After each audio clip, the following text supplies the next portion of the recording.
I'm here. I swear I'm here. I'm alive. Welcome in, friends. The Eric St. Show podcast Patreon bonus from right here in the Baldwin Ace Hardware. Oh, that's embarrassing. The Impact Power Sports Studio. I've noticed that the internet is shittier than it normally is, and it already was shitty, mind you. I don't know. I think more hillbillies are eating up the satellite internet space up here. Probably a lot of activity at hospiceporn.com from these animals that live up here.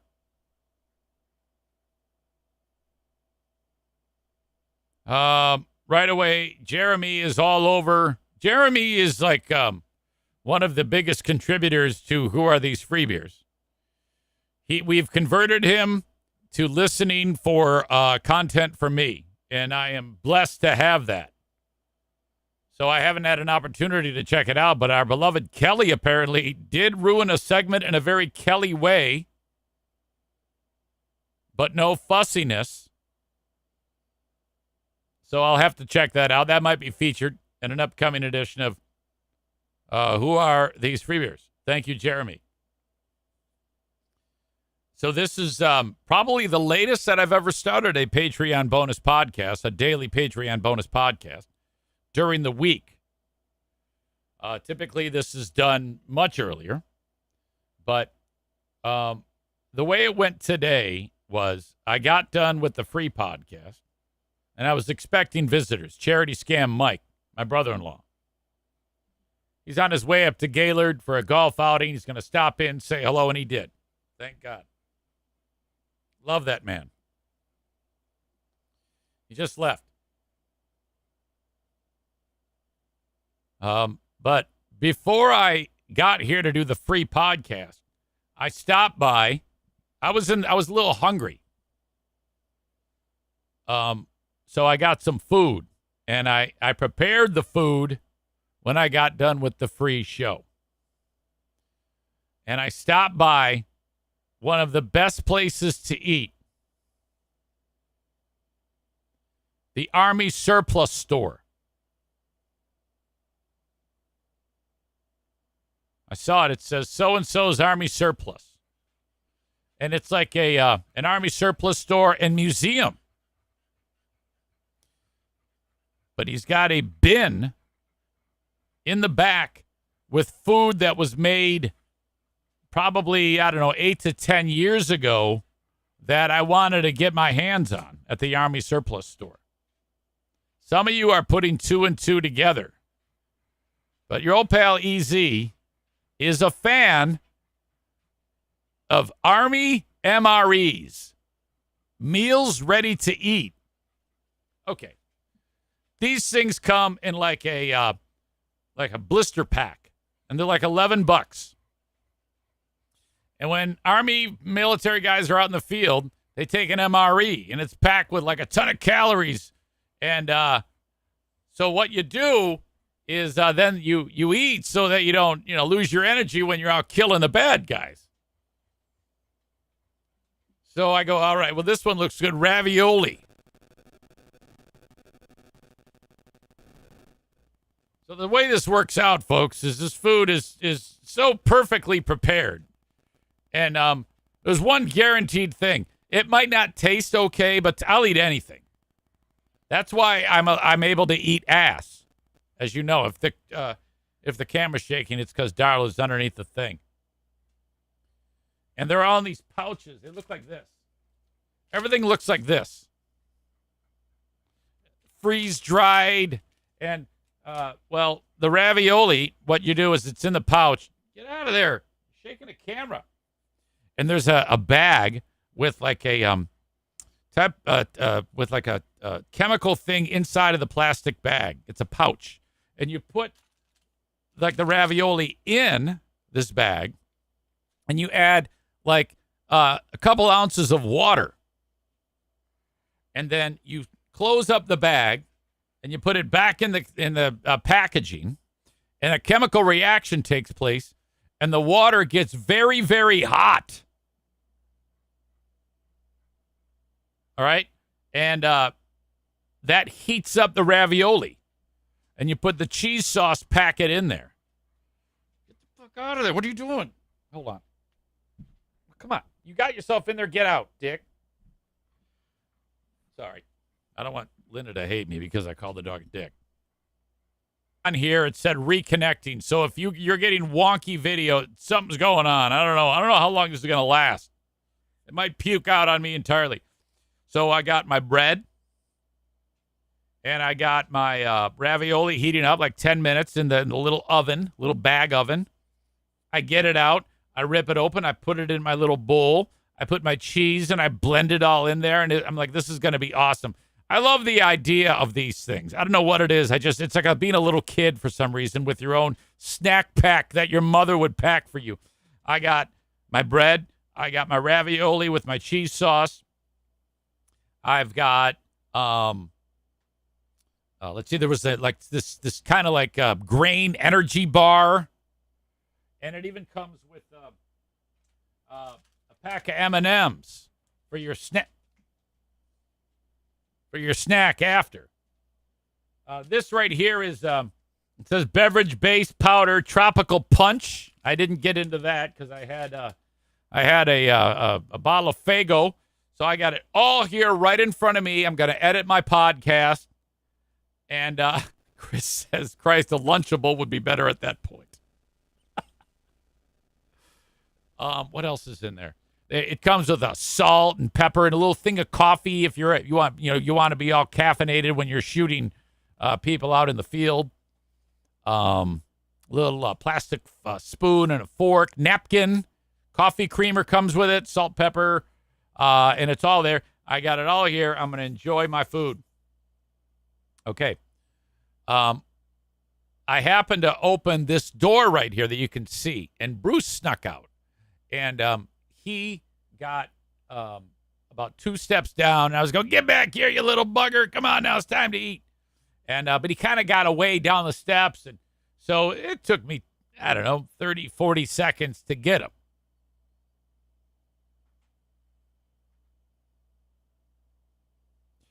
I scooped him up. I brought him back in, and just in time to see O'Neill doing this. He ate every bit of that shit. Every fucking bit of my MRE. He ate it. He ate it all out of the bowl. He ate the bread. The only thing he didn't eat was the M&Ms.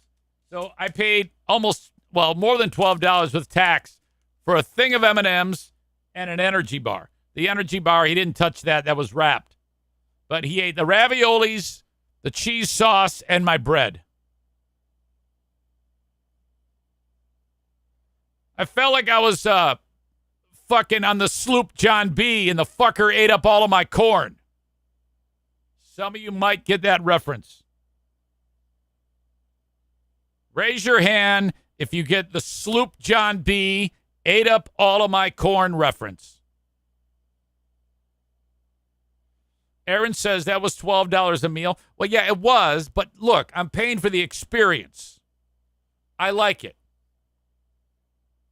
Bob says he's sitting on a few cases of those right now. I will buy those off of you.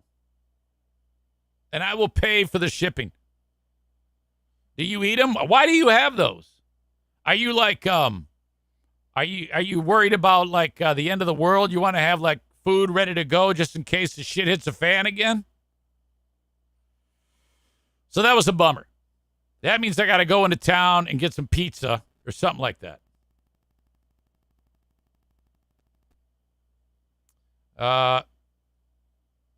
Welcome to all of you. I see Aaron is here. Bob is here. Jeremy is here. Amy. Amanda. She loves this. She thinks this is great. She's laughing her ass off at this.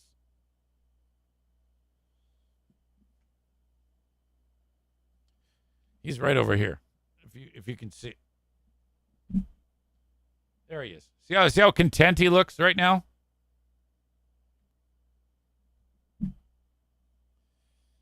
So then I was like, all right, fuck it. I'm going to bed. I finished up my work, laid down, and crashed. I get exhausted up here. I was telling Diana, I go, you know what I don't like about this whole setup is that this is the place that I go where I never ever think about like work. It's just my only concern usually up here is cutting down a tree, lighting a fire, picking up some sticks. And it's just weird for me to have a very active day of, doing this, which, a lot of people say, it's not work easy. That's not. I mean, it's not like work per se, but it takes a lot of time. And it's just kind of a slog sometimes. The only thing that's really enjoyable about work-related stuff here is the actual communicating. Like, this part is great. I could do this. I love this. This is what I live for. But all the technical shit and setup, tear down, the bad internet, trying to post it. It's a drag, posting shit. It's really a bummer. Amy says, are you wearing your Crocs? Now, right now, I actually have sneakers on. I will say this. Tomorrow might be a weird day for me. I'm not sure. I know I'll be able to do something podcast related, but I'm concerned about the time it's going to take to get everything done like I do in a normal day, because I've got my first radio work outside of the radio station tomorrow. Now, most radio stations like you to do these goddamn appearances. And oftentimes you'll hear me when I do my impression of Radio Guy. I'll say, oh, that's right. We're going to be live broadcasted over at Stiffy's Pub. You can get yourself some tchotchkes, spin the wheel for a T-shirt. We only have one T-shirt to give away. And I'll be there from 9 a.m. to 11 p.m. broadcasting live. Maureen says, is it Arts and Crafts Day tomorrow? No, Arts and Crafts Day is Friday. I'll get to that in a second. No, tomorrow I'm hosting the Feel Good Family Bandshell Concert Series for the canoe race. I guess they have every shitty hayseed band doing their own local version of Woodstock. We're officially going to call it Dickstock. And I am the MC. And I'm not kidding you. I am slated to be there. I was looking at the company schedule because you got to go in and they like write it on a wall. Schedule, you got to be here, there, this, then. I'm like, okay, where am I? Okay, no, I'm not doing the Shoe Hut. No, I'm not doing the Balloon Animals Festival. Okay, I'm doing the Bandshell Dickstock concert. Okay, I got to get there at 1:45 and 9:45. 1:45 to 9:45. I have to introduce every asshole band hey, welcome to Dickstock. I'm Eric from the radio station. Give it up for Caterpillar Tractor Trailer Drivers from Hell. Amanda says, who's playing? I don't know. I'm serious. It's all guys. Okay. If you've ever seen the movie Sling Blade with Billy Bob Thornton and Dwight Yoakam plays a great role in it as Doyle Hargraves. Doyle gets the band back together and they're playing on the porch in front of like 6 people. That's like what we're talking about. Amanda says, I might know the bands. What's the website? These are all great questions. I couldn't tell you. I have no fucking clue.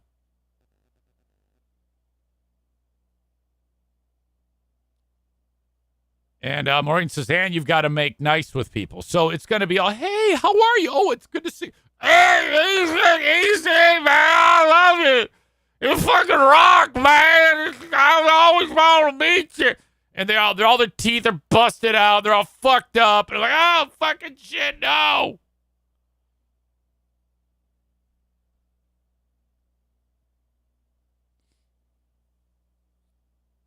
Jeremy says, Amanda, nobody worth listening to is doing the canoe fest in Grayling. Yeah, exactly. Of course. No, you don't know them. Chris says, is Zane or Zaitunian showing up?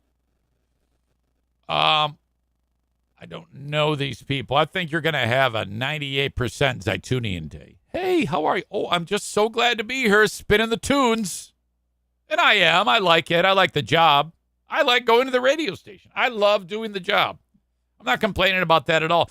But so you can see on a normal day up here, you know, after I get back from the radio station, you know now, that first day I got started around 10:35. That's because I just got after it and talked. I didn't have anything prepared because I had to get Benny to the vet. But Benny and the vet. But the rest of the days, Tuesday, Wednesday, I've had to, look up stories, make sure everything's set, ready to go, if it works even. You know how it is, how it's been. But whatever, we'll figure it out. I think it's still better than not doing a show, frankly.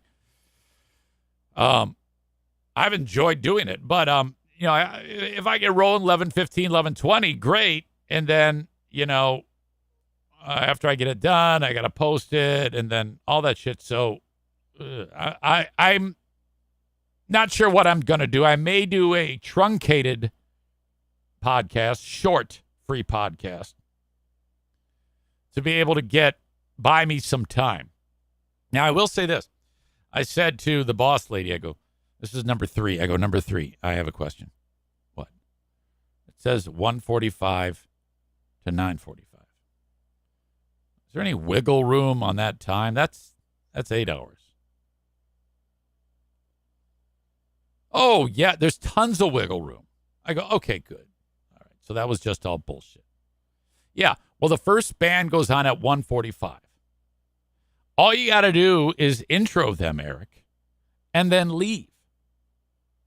Oh, that's it? Oh, no. Then you got to come back because the Swarming Mosquitoes Grass Band is going to be on stage at 3. So you got to intro them. And then you can leave. I go, okay. All right. Then at 4:30, Vengeance with a Turkey Wing is on stage. And you got to intro them. Okay, then I'm like, ugh. And then over at 6 p.m., the Can of Off Mosquito Repellent Blues Band takes the stage. You got to intro them.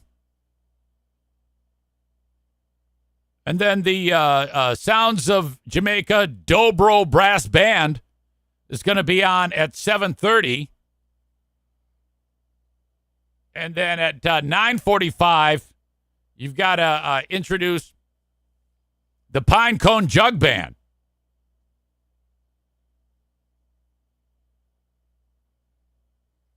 By the way, how many of you think that those are real names to bands?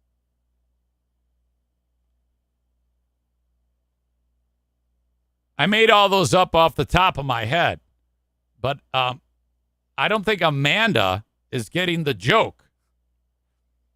As if there would be a band called the Can of Off Mosquito Repellent Blues Band.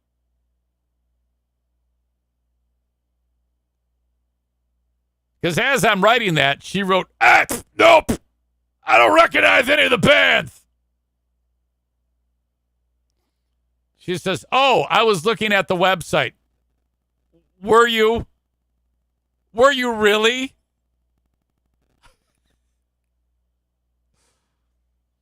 All right. So I don't know. Chris says, we need you to introduce every band like Kiss. You wanted the best. You got the best. the hottest band in the world, the Off Mosquito Repellent Brass Blues Band.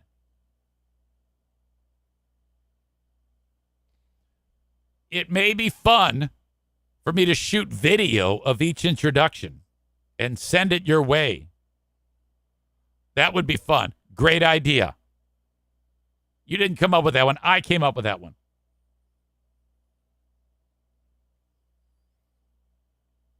All right. So, I don't know, man.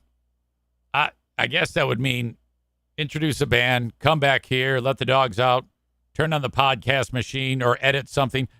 It's play it by ear tomorrow on this show. That's all I'll tell you. It is a play it by ear scenario.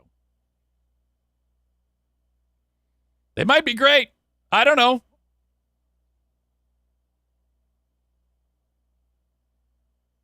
Apparently, there actually is bands. One named Dude Man Sir.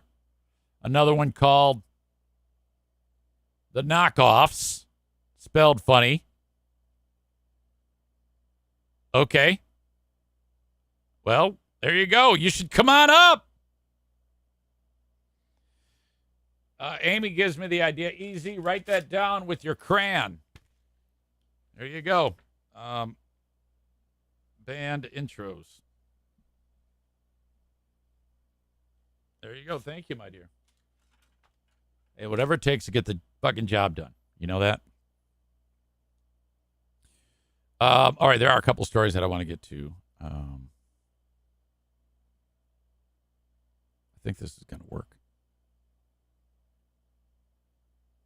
Off the coast of New Hampshire.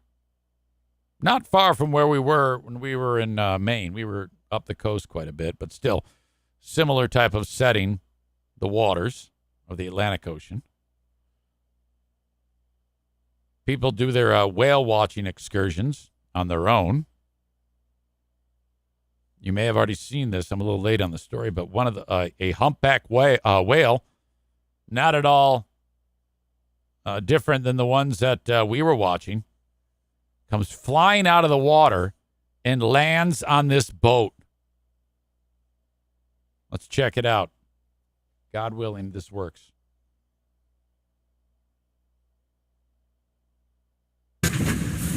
Well, this was a wild sight to say the least. A whale jumping out of the water and then capsizing a boat off the coastline of New Hampshire. That crash sent the man on board flying into the water. Two teenagers on another boat captured that incredible incident on camera, and they tell WBZ's Mike Sullivan it was something they will never forget. No. You know the risk when you come out here. It's really unusual what happened to us this morning. Greg Packett and Ryland Kenny were fishing off the waters of Rye, cruising out no different than now. Only then their boat hadn't been capsized by a whale. Thankfully, it was slow enough that I could kind of swim my way out away from it before it completely capsized. Colin and Wyatt Yeager were fishing nearby when it happened. We saw it come out a few more times. The whale was feeding off pogies below. Colin had his rod in one hand, a phone in the other. It's just unreal, completely unreal. He snagged a striper on his line right as he hit record on this video. Yeah, all of a sudden, bam, right there. The whale leaped out of the water, cresting over Greg and Ryland's boat. He just happened to come up. He had a mouthful of fish coming in and just crashed down on the back of the boat. The bow rose into the air, submerging and rolling their boat. Not much time to react. And so I took a few steps up and basically did a Superman off the boat. It took Ryland several frantic moments to even find Greg in the water. I honestly think, I didn't think we were in the water a minute, or, if that. That's because the two boys came to their rescue. It was just kind of instinct. Immediately just kind of started driving over. I didn't have a line in the water. Both men made it out safely. The boat and their belongings, not so much. Oh yeah, I tried to find my iPhone. I wanted to see where it was, but unfortunately there was no signal, so. You have been watching our ride back to the scene where it all happened. Oh, there he goes. There goes his back. The whale still hasn't left. That's the one thing we got to realize is this is their home. It's their ocean. Yeah. So, we're in their way. When we drove out here, I don't think you had life vests on, and then as soon as we saw the whale again, now you have the life vest on. I'm always gonna have a life jacket on. So should anyone willing to cross its path again. In Rye, I'm Mike Sullivan, WBZ News. It looks like one of those toy boats that just goes whoop. You see people on kayaks with whales around Right. and they don't freak out. Now they might freak out. Incredible. Thanks. Jesus. That is fucking nuts. What the fuck happened to the boat? Are they on a different boat now than when they were shooting that video, or is the boat gone? That's a question that I think wasn't really answered.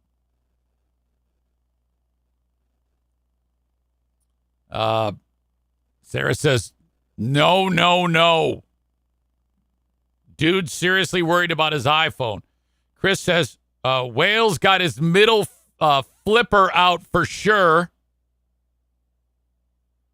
Maureen says, good Lord, I wouldn't be back out on that water ever again. That's crazy that he went back out there. And then they see the same whale. He's just still eating. He's like, fuck you. I was a little worried about the whale getting hurt. Aaron says, playing this video is going to make this implode. I think we made it. Sarah adds, screw that. When we were whale watching in Australia, one swam under our boat. Hell no, never again. Jeremy says, quote, we're going to need a bigger boat. Jaws, said by those guys probably.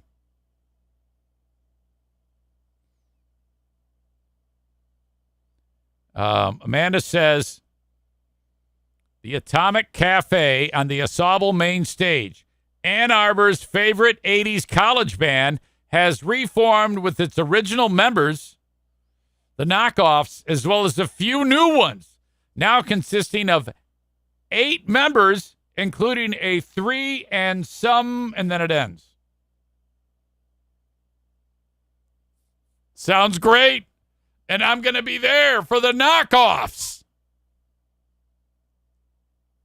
It's going to be stellar. Who knows? Something fantastic may happen. You know, me out in the wild like that, that's when shit goes down. That's when interesting things happen out in the wild. I mean, I could sit here all day and tell you about stories of O'Neill eating my meal ready to eat, and you'll laugh in my fucking face. And we can sit there, and Amanda can say something silly, and I can go up and make fun of her.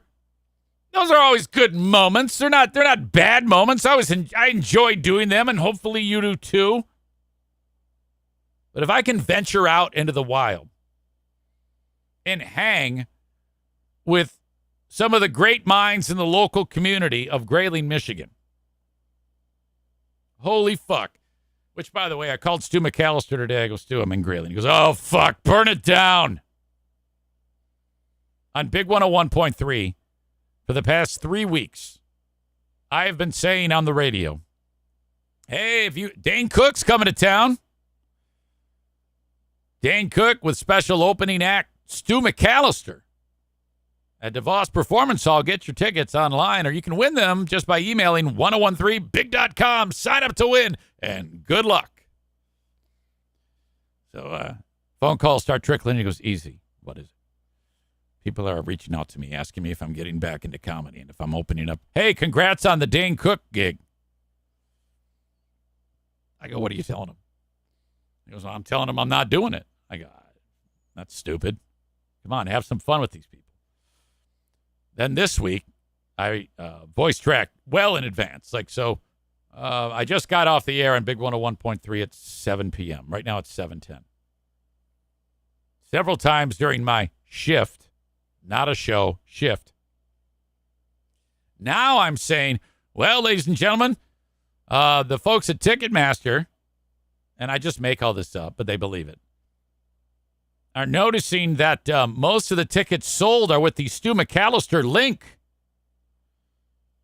And so they're figuring that Stu McAllister is selling all those, so they are now putting Stu on as the headliner at DeVos Performance Hall, and Dane Cook is now opening up for Stu McAllister.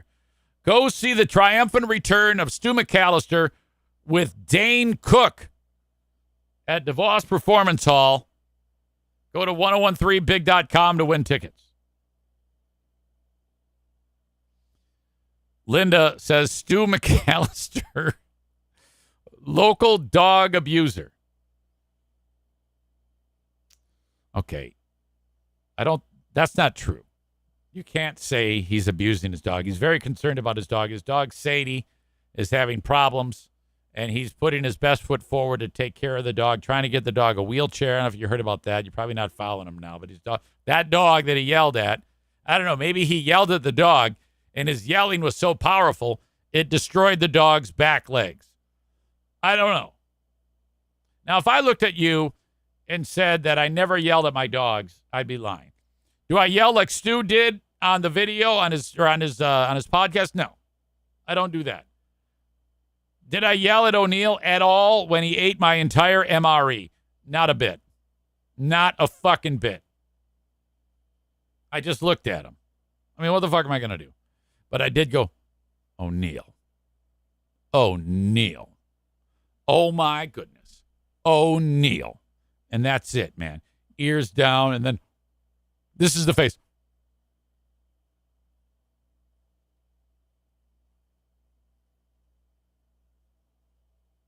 And he's like that. So, I caught him in the act. What more can I do? Chris says, Linda is from Buffalo. We have a special, stupid type of temper, generally from years of watching Bills losses. Kevin said he had an epic rant for you haters of Stu. Ooh, he did. How can I hear this? What day? About what time? I need this info, Kevin Kuipers. You can text it or email it to me.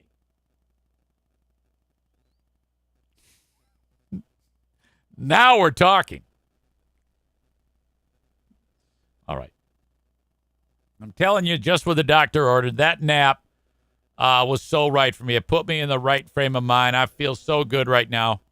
But I am going to leave it there.